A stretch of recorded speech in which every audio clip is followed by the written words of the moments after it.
Hey, thank you, Julia, and hopefully you can hear me loud and clear. Julia, if you get a chance, you want to do any housekeeping, you're welcome to come up here. Um, I am welcoming you this morning from central Wisconsin and from our farm here, and it's a cold, windy, blustery day. At least the sun is shining, but the snow is really making tracks here through the area. So hopefully we're ready to go now, Julia. So we'll get started.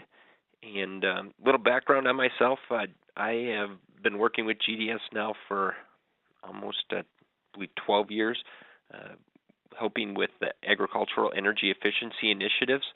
And as you can see in my title there, I've got a certified crop advisor credential. So I work a little bit more on the agronomy side and crop management and producer production side.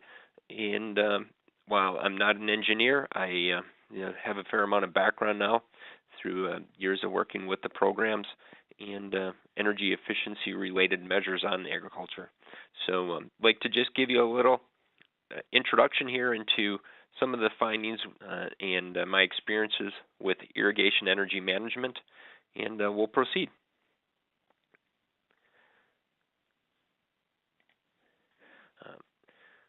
And I really think the most important part here is when I meet with producers to talk about matters of energy and energy efficiency on their farms, you really need to understand energy's role in production, and in this case, in irrigated crop production. And from a producer standpoint, energy is really an insignificant factor. While they have an interest in their electric bills, and every month they'll get that electric bill, in the grand scheme of things, energy is only going to contribute about 3 to 10% of that total production cost. So energy is usually not a major component in the day-to-day thinking of the producer. So that, with that knowledge, when you walk onto the farm, you got to recognize that and work energy into their system. Let them know how they can save energy and save money, and do it in a feasible manner.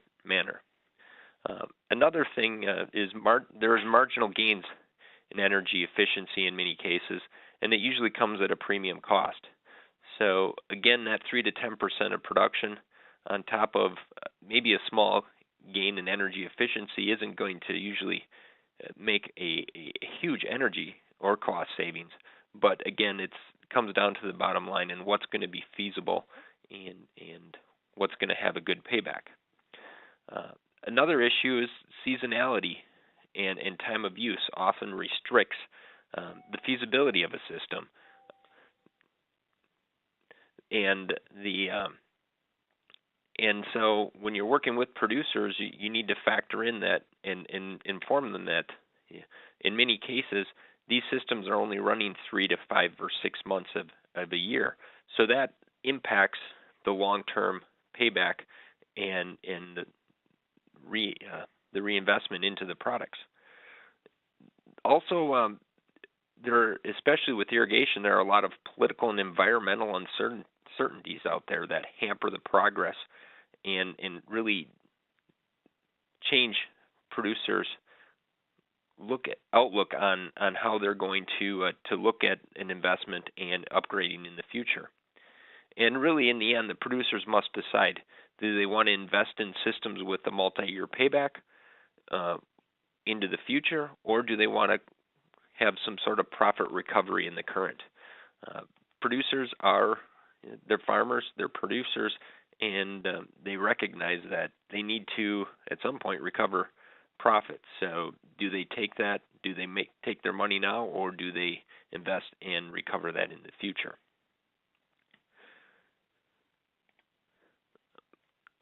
One of the big issues that we've really found in some of our recent projects are the questions and concerns of access to water, the water access and water rights.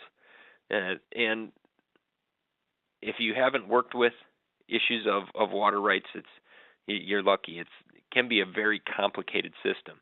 And this picture kind of lays out a system that we're working with, or I worked with, in which there are 4 irrigation systems on this property, and it has 4 different water sources. Pivot 1 has a head gate that is off of a main channel, and it's about a half a mile from the field. So while there's 2 different channels that flow by in close proximity, this channel comes from a different direction and ends just short of the field on a different property. Pivot 2, the head gate is located just off of the edge of the field in a main channel, and so that one has a pretty ideal location. And Pivot 3 is actually sourced from a municipal water system, so it's a pipe system, and they receive water and have access and water rights to the water in that system. So we've got 3 different avenues, 3 different water accesses that we need to work with when looking at this facility. And they've also installed what they call the big gun field, where it's gun applicators, and that is supplied by the tailwater runoff from all these different fields that has been ponded up and reservoired. So in this case, there is a number of different water access areas that need to be considered. Now, just to discuss some basic irrigation basics here, really when it comes to irrigation, irrigation is a need. In a lot of cases, it is a matter of survival for the producers that are dependent upon irrigation, and of course the plants and crops that they have growing under the irrigated systems. And this is obviously evident in arid regions that have inadequate rainfall. So we're looking at the desert locations, and essentially we're creating an oasis in the desert. We're creating an environment where crops and plants can grow, usually very well under ideal conditions, and irrigating allows them to flourish.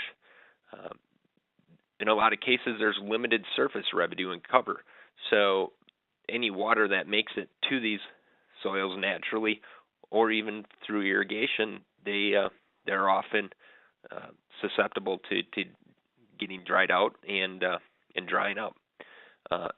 And in these regions, there's also issues of saline soils and salt buildup in the soil layers, especially in those upper layers where repeated irrigation will deposit salts and create cropping problems as from that alone.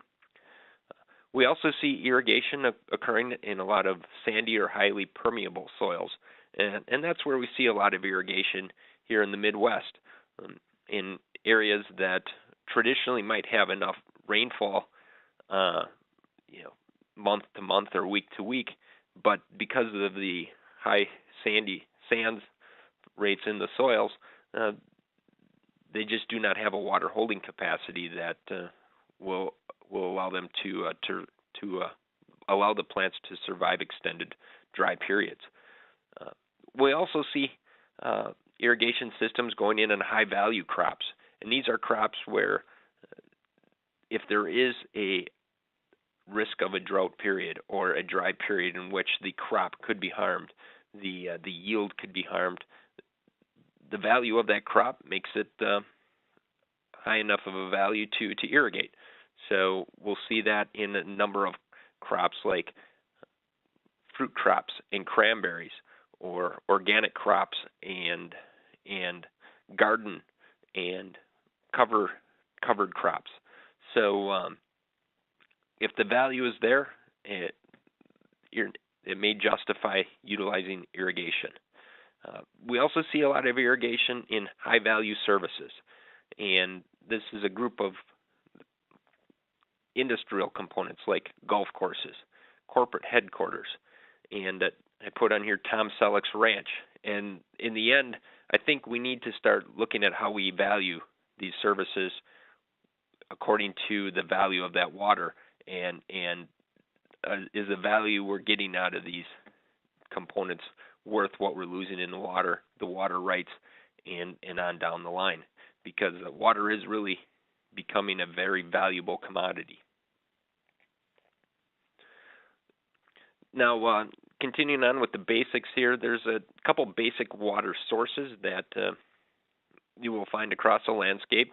The main water source utilized on farms is either the groundwater aquifers or high-capacity wells in the shallow groundwaters. And much of the water is pumped out of the ground and applied on the fields. And this has been a very good system over the years, but this is not always a renewable resource. Those aquifers will start to decline and deplete. They may deplete either seasonally if too much water is drawn from the spring to the end of the fall, or there may be a total long-term gradual decline in aquifers, like we're seeing in many of the aquifers in the Great Plains, like the Ogallala and other aquifers. Also, you'll find reservoirs or water catchment basins where areas have been dammed and reservoired to collect surface water runoff, and that's used in a lot of cases here in the Midwest, as well in combination with shallow groundwater, where the producers will dig a pond that will give them some access to a shallow groundwater and some water runoff, and use that in combination to irrigate their fields. The third category is irrigation canals and ditches that may be designed to channel water from a reservoir or a stream to where it is needed. And this picture shows an irrigation ditch that has some improvements, cement embankments on the corners here. But if you also look, once it leaves that cement embankment area there in a head source, it's open to pretty much an earthen ditch, and that's not always the most efficient means of water transport. Water pumping and transfer can be broken into two basic groups. The first group are your fossil energy utilizing systems, and that would be your diesel, gasoline, and propane engines. In most cases, you do see some natural gas engines used in the proper siting locations, but for the most case, you'll see diesel and propane engines used for irrigation. And one of the benefits of these systems is they're very mobile. If you can move the engine to a location, you can set up a well and pump water real quickly. There's usually a low investment cost. These systems are quite readily available. The engines are really no different than an engine that's used in a semi or some other transport type vehicle or engine generator setup. So the engines are readily available, parts are readily available, and mechanics and maintenance are usually easily accessible. With that though, there is a fuel cost associated with these systems, and depending on the cost of the fossil fuels, it can be very high. And at the moment, you'd say it's probably pretty low. With the current fuel prices right now, most producers are probably not looking at changing over their fossil fuel systems. They're going to say, I'm going to wait another year or two and see where fuel prices go. But there are also maintenance costs associated. These systems need to have oil changes completed annually. They're an engine system, so there's a lot of moving parts, radiators, other components that need to be maintained and updated and watched on a regular basis. These systems tend to have a low energy efficiency. They're not the most efficient engines, and as a general rule, gas and diesel engines are going to be on the lower end of energy efficiency. In many cases, these systems have been phased out, so we don't see a lot of them across the landscape, but you do still find them in very remote areas or areas where accessibility is limited, or they want to have a mobile system that they can move from location to location. So we do run into these systems, but not a real lot anymore.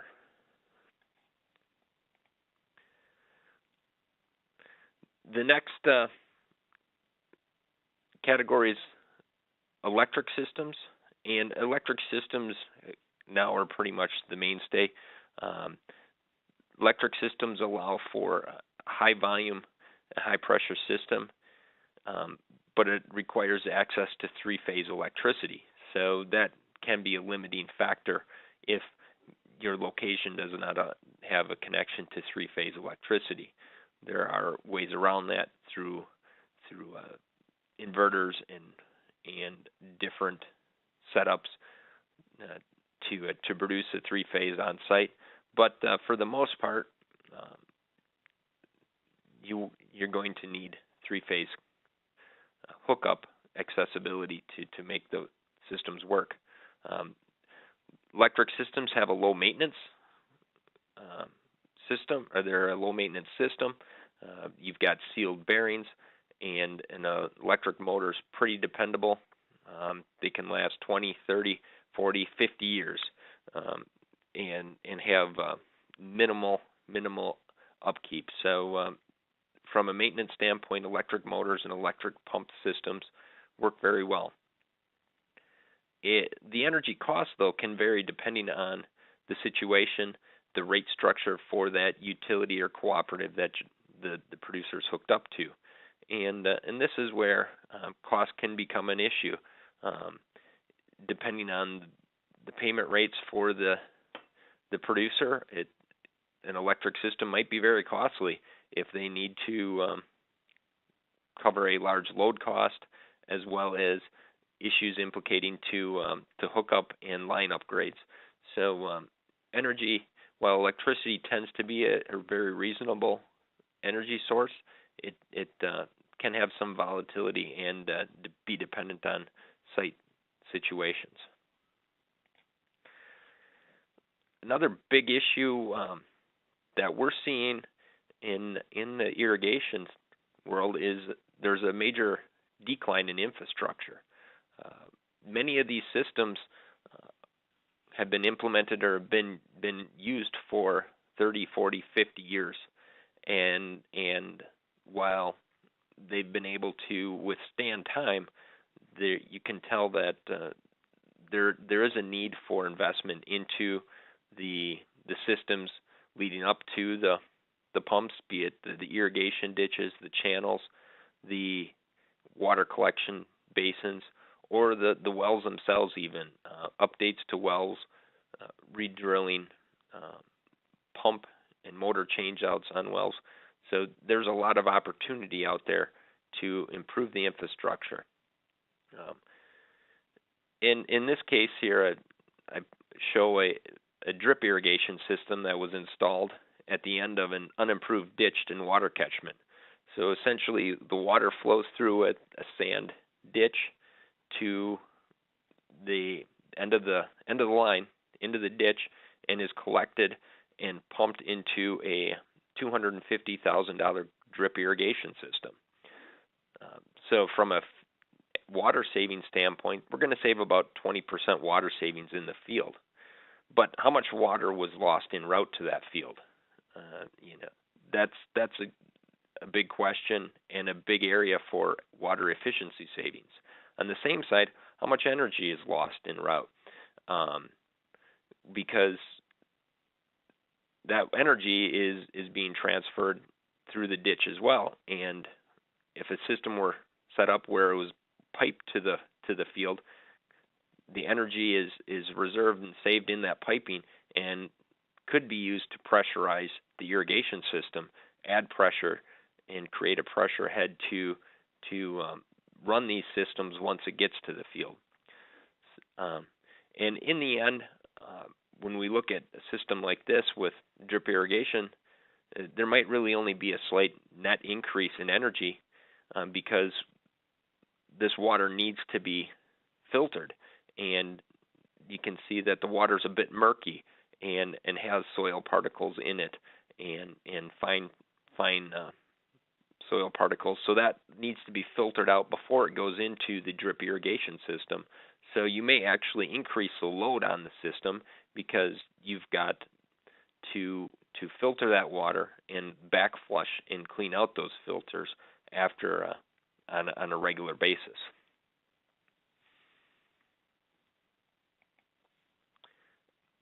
And again, in line with the decline in depreciation of infrastructure, there are a lot of aging pumping plants and aging systems out there. And here's an example of a system I worked with. There's a lot of good records out there in certain localities, certain water districts that provide essentially the entire history of that well from installation to current day usage. And in this case, this well was installed on May 3rd of 1975. And when we went and retrieved the data, I could match up the motor serial number, which is on the bottom of that picture there, with the number provided in the installation report. So in this case, this system has been in the field for over 40 years. It's 1 year over its 39th perpetual birthday. So it's an aged system, and that's really not that's really the normal out there. We run into situations like this more often than not, where we're working with original installs or installs that are 30 plus years old. Next, I'll go through and cover the basic types of irrigation, and then look at where we see some improvement opportunities.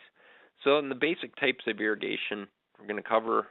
I'm going to look at flood or furrow irrigation, solid set or sprinkler set irrigation, traveling gun irrigation, center pivot irrigation, and drip irrigation. Flood or furrow irrigation is exactly what it is. It's basically flooding the field or releasing water over the surface of a field and allowing it to flow through the field and soak in. As the first irrigation system ever developed out there, and it works very well. In essence, it's a low energy, no energy system. If the water can be gravity flowed to a field, as long as the contour is right and elevation is proper, that water will flow across the landscape and get to where it needs to be without any energy input. In many cases now, these systems have been modified, so there is some pumping that goes on, but usually it's a high volume pump and low pressure, so it's utilizing that system very efficiently. One of the downfalls with flood irrigation is it's only about 50 to 80% water efficient. Now, 80% water efficient is actually quite well. That's usually where most mechanical systems will operate at as well. So there are places where flood irrigation might be appropriate and might be opportunities. And from an energy standpoint, it's a very energy efficient system. However, much of the drip and flood irrigation system, much of the flood irrigation systems are being phased out due to this water application efficiency. So in places where we're losing a lot of water to infiltration, or too much water is unevenly applied, flood irrigation is not going to be the best choice. The next set is a solid set or sprinkler set irrigation, and this is using a fixed sprinkler system that will spread the water across an area, and it's designed usually to irrigate smaller areas. It requires mechanical pumping to maintain the pressures, and usually pressures in these smaller sprinkler irrigation sets are going to be 40 to 60 psi maximum. These systems, usually are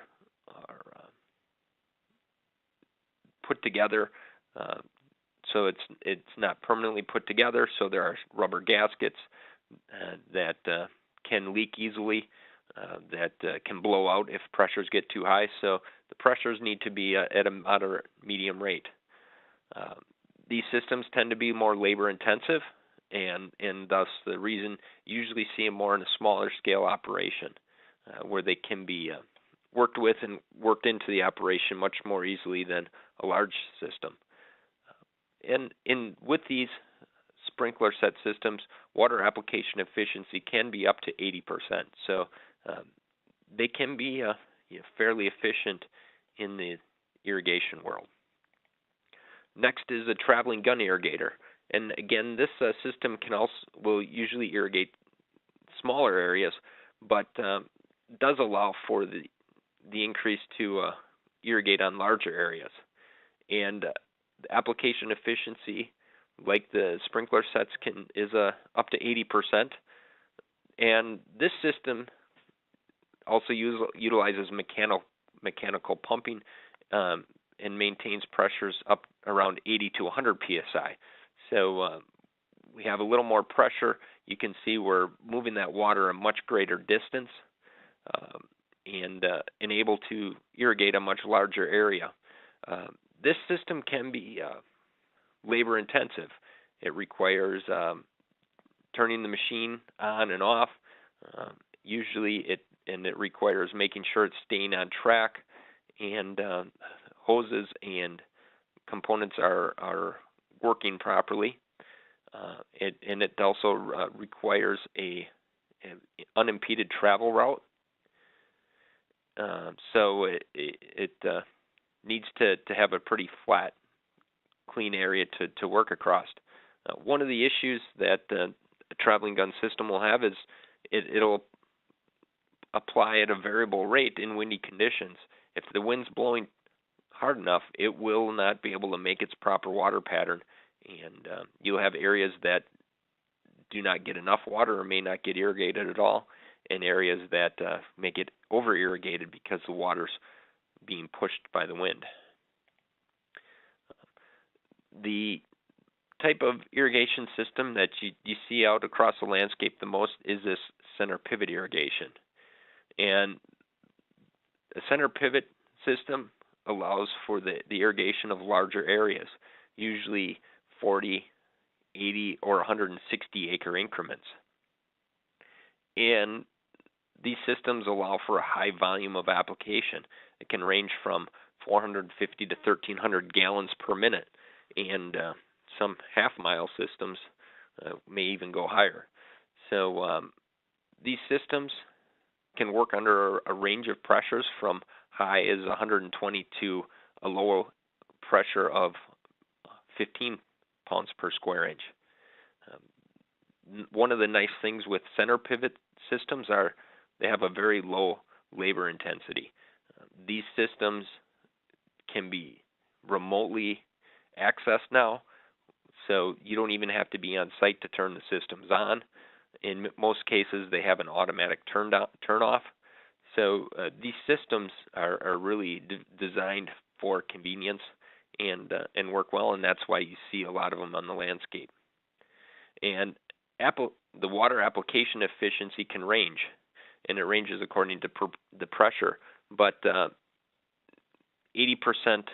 to 85% water application efficiency isn't uncommon.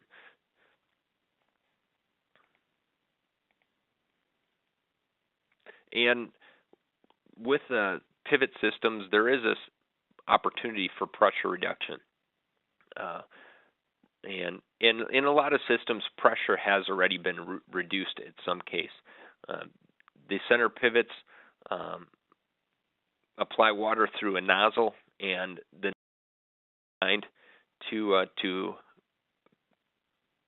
and are designed and developed to pertain to a specific efficiency. Sure.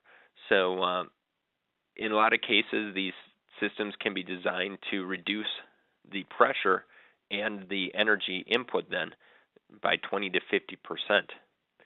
Now, I put in here that we're looking for a pressure reduction optimization, and in most cases, these systems have been designed, or the pressure has been reduced using the current pumping and motor setup.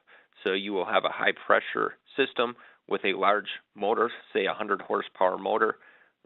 The nozzles will be changed out to a lower pressure nozzle system that can still utilize that large motor and pump setup, but lower the pressure of the system down to, say, 40 or 50 psi. Well, that pressure is only accommodating that larger motor.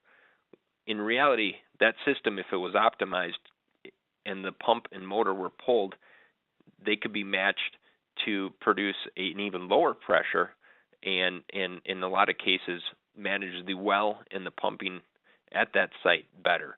So in a lot of cases, there is an opportunity to improve efficiency even further by further reductions of pressure and lower PSI systems.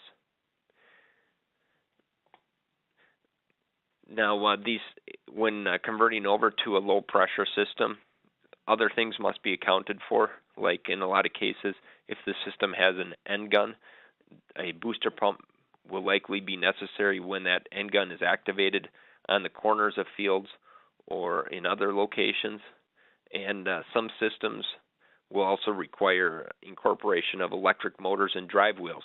So while we might gain energy efficiency on the water application side and through reduced pressure, we do need to account for the gains in energy and gains in load that might occur from some of these other updates that are necessary. The final thing and final system that is really changing how irrigation is utilized in the farm world, the agricultural world, is drip irrigation. And drip irrigation tends to be a low energy intense option. It has a very high water efficiency. And here you can see the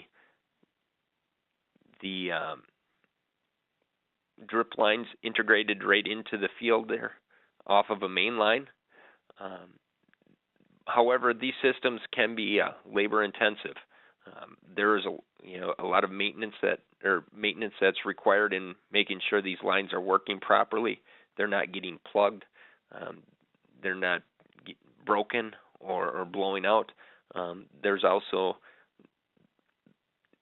pumping systems and filtration systems that are necessary at the water source side that need to be monitored and verified that they're working properly. So there is a bit more labor intensity that occurs with the drip irrigation. Plus, there's a high investment and installation cost and long-term maintenance cost to these systems. They're underground. They're using small plastic poly-based components, and so there's a lot of question into the long-term maintenance requirements of these systems on top of an already very high installed cost.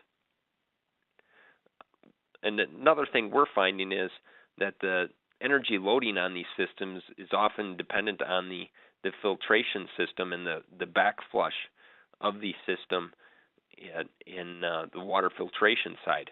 So while the pressures may be low to operate the drip irrigation system, you may need double the load to properly backflush the filters, clean out the aggregate that goes through and cleans the soil particles. So drip irrigation, like all energy efficiency components, needs to be looked at very closely, and is on the energy efficiency side is going to be dependent on what's actually installed currently and what's occurring at the field level. Next, I'd like to give you a small sense of what we run into in the field, a little bit of irrigation energy efficiency in action. And here are some prospective areas that we run into on a regular basis. We talked a little bit about fossil fuel to electric improvements, so I'll give you an example of that. Water delivery and mainline pressure gradient improvements, and I highlighted or hinted on that a little earlier as well. And pumping plant upgrades, drip irrigation opportunities, and irrigation water management. So a fossil fuel to electric improvements. In the case study one here is an example of a diesel pump that we looked at converting over to a pump conversion. And in this case, it was a 30 horsepower system and converting that to an electric 3-phase motor and pump. And in this case, there would be about 15% energy savings, which is a pretty good energy savings in the energy world. However, when you looked at the cost of the fuel compared to the cost of the electricity and implications of load, the energy savings really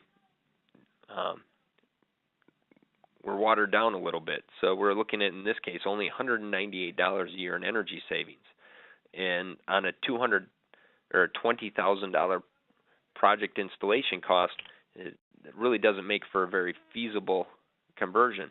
So while we do have a fairly good energy savings, our payback on this system likely is not going to make it feasible to do it. So this is pretty common now with the systems we're looking at, especially when you look at the cost to upgrade these systems in terms of potential 3-phase line upgrades, utility, interconnection components, and also the fixed fees that are associated with electrical. So this cost feasibility is a major deciding factor, and many costs can hamper the project, like I'd mentioned. So water delivery improvements, and this is an area where I think there's a lot of opportunity to look into further. And when I talk about water delivery improvements here, I'm talking about the use of elevation and pressure head to basically provide that energy to the system and energize the system. Now, in this case, working with a farm that had the access to a water line system. So there was already a system there that had a water line. That water line had about 20 pounds of pressure at the outlet already, and then all it needed to happen was a proper connection to the pivot. Currently, the water just dumps into a headgate collection area and is then reflowed by gravity to the pivot. So if we can avoid losing all this energy and pump that water and pipe that water directly to the pivot, we save that energy that's in the process. And in this case, again, there was a 70% reduction in water pumping because the water basically gravity flowed and provided enough pressure head to get to the system and actually provide enough PSI on the system to do most of the irrigating. And so the end result was about 8.5% electric savings. However, again, when you look at the project cost, if the cost was simply changing some piping and modifying the system with a variable frequency drive and some other things to better accommodate the changes in pressure, it could be as low as $6,000. However, if the system needs essentially several hundred feet of piping to better connect that system, then that price of the project goes up extensively because of the cost of the piping necessary between the head gate and the water source. And another thing to factor, when we're looking at potentially utilizing the pressure head created from elevation is if we're only working at the field basis,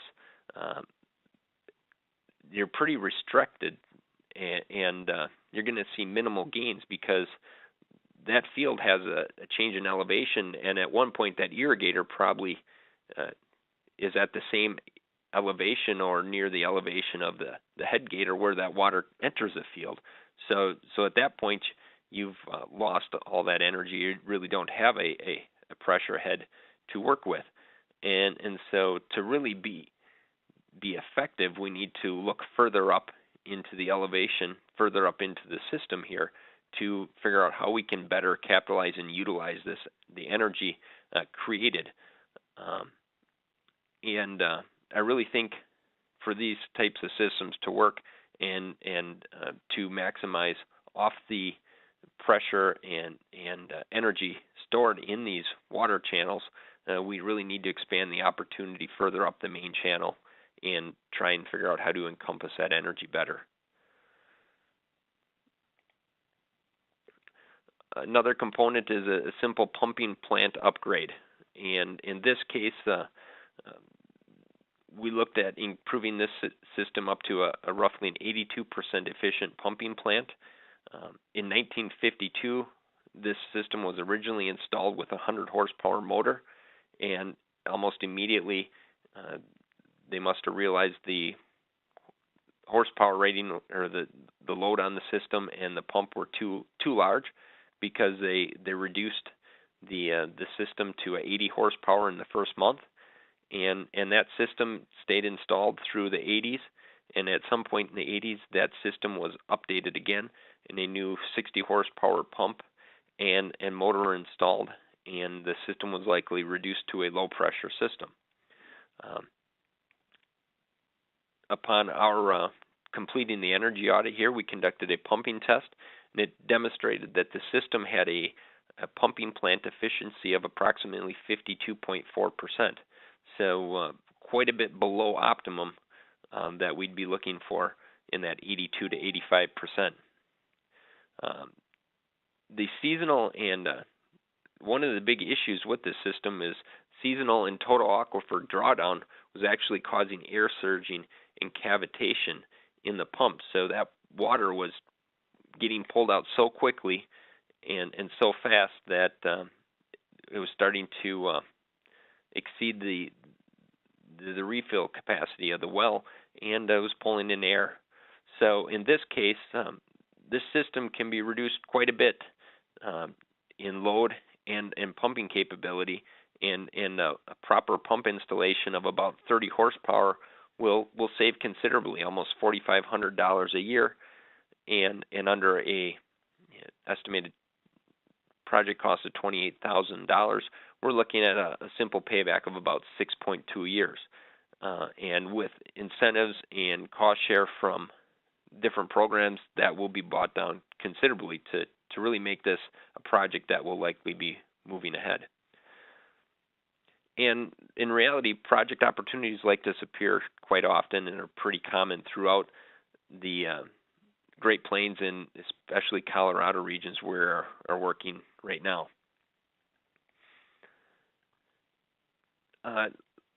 Another area where I really think the future of irrigation lies in a lot of these areas is drip irrigation.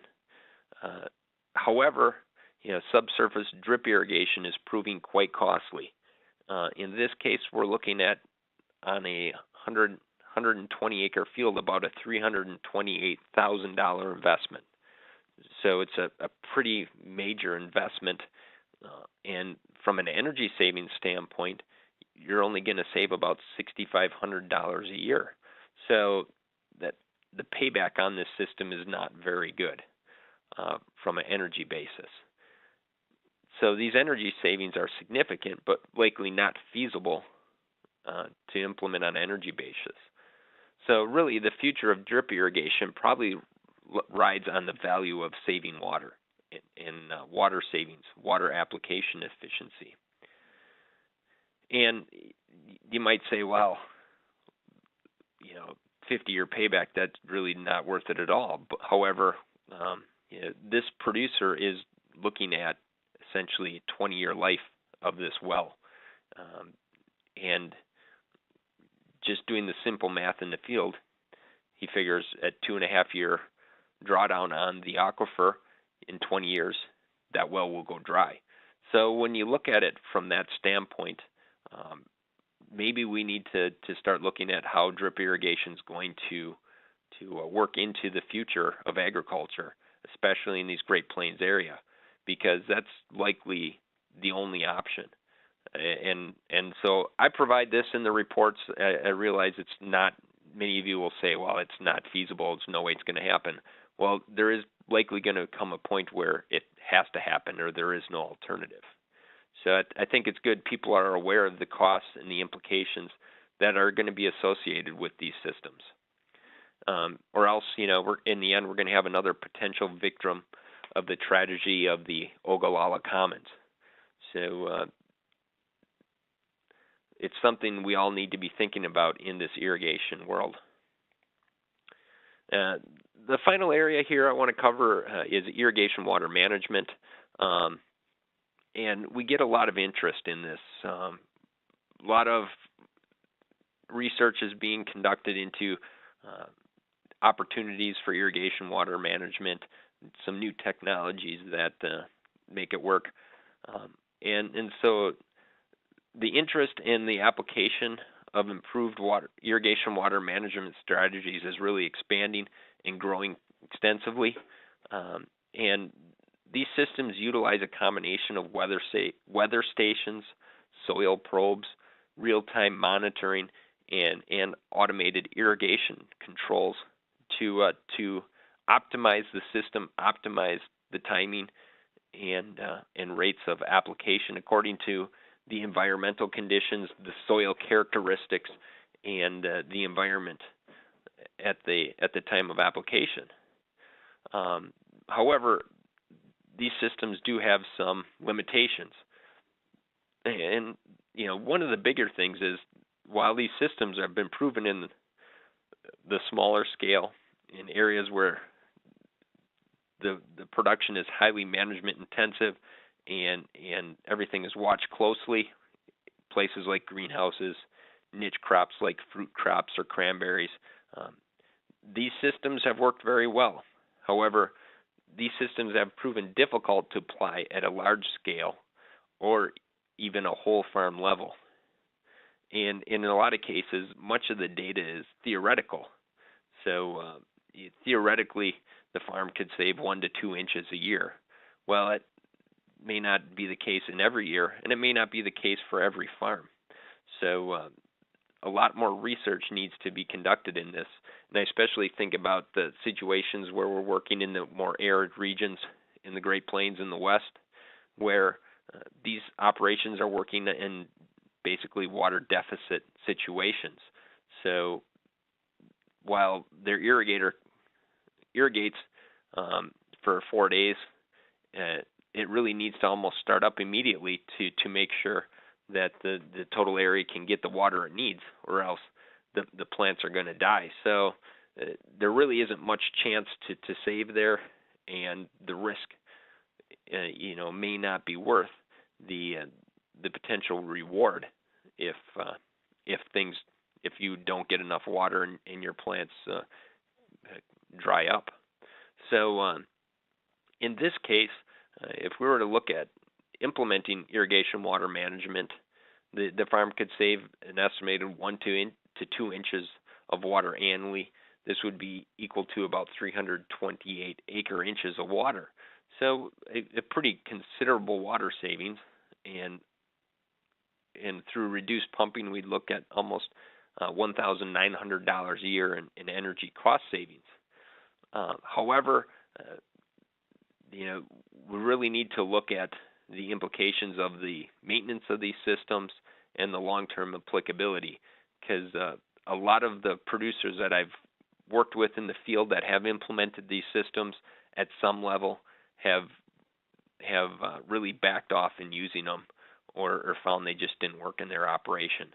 So I think we need a lot of work and effort put into figuring out how these systems can better work in the large farm, large field scenarios. So that really brings down my presentation to a conclusion here. And in conclusion here, I really think irrigation energy management in the long run will be driven by the need for water conservation. While we all like to promote energy savings, and there are good opportunities, clear opportunities, in the end, in the long term, the decisions will hinge more around water conservation. Also, current energy efficiency opportunities are really a result of the declining and failing infrastructure out there. So a lot of the energy efficiency improvements here in the future are going to be driven on the fact that the current systems have just aged to the point where they're not working or need an update. And the final point here is the future of energy efficiency appears to be a matter of managing the orchard versus harvesting low-hanging fruit. And I know if it's cliche, we always talk about that, we're always after the low-hanging fruit. Well, in irrigation, there really isn't a lot of low-hanging fruit, and really we need to start looking at the overall picture here, the bigger system, the bigger complexity of the operations to figure out how we're going to manage the energy implications and water management implications that the future holds. So I will commence my presentation here and take questions. Yeah, so we'll open it up to questions if you had any. We didn't have any during the presentation, but go ahead and type them into the chat box here, and Joe will be able to answer them for you. If you have any questions directly for Joe, his email address is on the screen. And if there's anything that you'd like us to cover in the future, you can always give us an email, and my email address has been, I'm sure everyone is familiar with my email address.